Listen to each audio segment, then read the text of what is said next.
اب جو جاہل ہوں گے اس وقت اس کی اسی چیز کو دلیل مان کے اس کو خدا مان لیں گے، مگر جو مومن ہوں گے کہیں گے بر وقت ہمارے نبی نے تیرے بارے میں بتا دیا تھا تو فریبی ہے، خدا زمین پر آنے سے پاک۔ تو یہ بنیادی چیزیں ہیں، ان کو بنیادی چیزیں نہیں معلوم اور جماعت لے کے چل رہے ہیں لوگ، اختلاف ان چیزوں پر ہے۔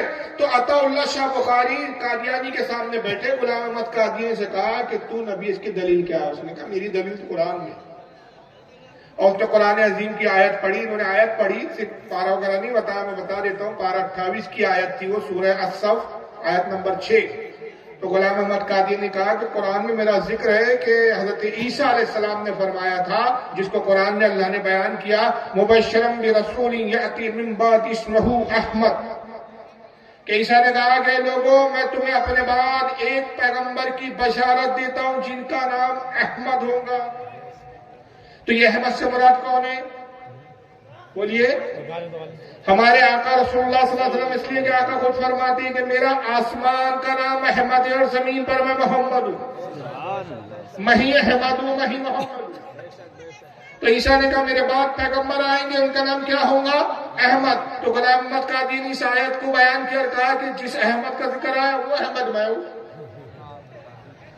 تو مولوی عطا اللہ شاہ بخاری نے کہا کہ تیرا نام تو غلام احمد ہے، غلام لگا ہے تیرے نام کے آگے، اور وہ آیت میں تو احمد لفظ آیا، تو وہ کیسے ہو سکتا ہے؟ تو اس نے جواب میں کہا کہ جناب اصل میں غلطی ماں باپ سے ہو، ماں باپ کو تھوڑی معلوم تھا میں وہ احمد ہوں جس کا ذکر قرآن میں، ان کو پتا نہیں تھا، انہوں نے غلطی سے میرے نام سے پہلے غلام لفظ لگا دیا۔ حقیقت تو یہ میں احمد ہوں، تب یہ بیوقوف جواب کیا دیتا ہے؟ یعنی اگر تو احمد ہے تو ہم تیرے باپ ہیں احمد ہونے میں، کہا ہو ہم تو سمجھ رہے تھے یہ حادثہ ہمارے ہی ساتھ ہوا، آپ پتہ چلا آپ کے بھی ساتھ، میں تو اللہ ہوں۔ ماں باپ کو پتا ہی نہیں تھا اللہ پیدا ہو گیا۔ تمہارے ماں باپ سے غلطی ہوئی کہ انہوں نے غلام لگا دیا، ہمارے ماں باپ سے غلطی ہوئی کہ انہوں نے عطا لگا دیا، تو میں عطا اللہ ہو گیا، اصل میں تو میں اللہ ہوں، اور جب میں اللہ ہوں تو میں نے تو تجھے نبی بنایا ہی نہیں، تو بن کیسے گیا؟ معاملہ تو وہیں اٹکا کٹ کر۔ اور پھر اس میں ایک جملہ دیکھو بیوقوف نے کیا کہا تھا، طاہر گیاوی نے کہا کہ میں تو اللہ ہوں، میرے ماں باپ نے غلطی سے عطا لگا دیا تو عطا اللہ ہوگا، چلو آپ بھی صحیح میں بھی صحیح۔ یہ کیا ہے؟ آپ بھی صحیح میں بھی صحیح، یعنی تو نبی صحیح اور میں اللہ صحیح۔ تو گویا جماعت کا شیوا یہ ہے کہ یہ کہہ رہا ہے عطا اللہ بخاری کہ اگر تو اپنے وقام مسلمہ قذاب ہے جو نبوت کا جھوٹا دعویٰ کر رہا ہے، تو میں بھی کوئی فرعون و نمرود سے کم نہیں ہوں جو خدائی دعویٰ کرتا ہے۔ تو تحذیر ناس یہ گل کھلایا کہ غلام احمد قادیانی جیسا شخص اس کتاب کی بنیاد پر پیدا ہے، اور آج قادیان نام کے علاقے میں اور دنیا کے دوسرے علاقوں میں اس فرقے کی بہت وہ ہے۔ پھر ایک دوسری کتاب لکھی گئی، ان کے بعد ایک مولوی آئے قاسم نانوتوی کے بعد، دیوبند کے مدرسے سے ہی پڑھا انہوں نے، ان کا نام تھا مولوی اشرف علی تھانوی۔ ان کو پوری دیوبندی جماعت حکیم الامت میں، حالانکہ ان کے عقائد پڑھو تو معلوم ہوتا ہے یہ بہت بڑے مریض امت۔ اب انہوں نے بھی ایک چھوٹا سا کتابچہ لکھا چھٹاک بھر کا، اس کا نام ہے حفظ الایمان، یہ اس وقت اوریجنل ہے۔ اس میں انہوں نے رسول اللہ کے علم غیب کا انکار کیا۔ ایک جرم تو یہ تھا کہ علم غیب کا انکار کرنا، اور دوسرا جرم کیا تھا کہ انکار ہی نہیں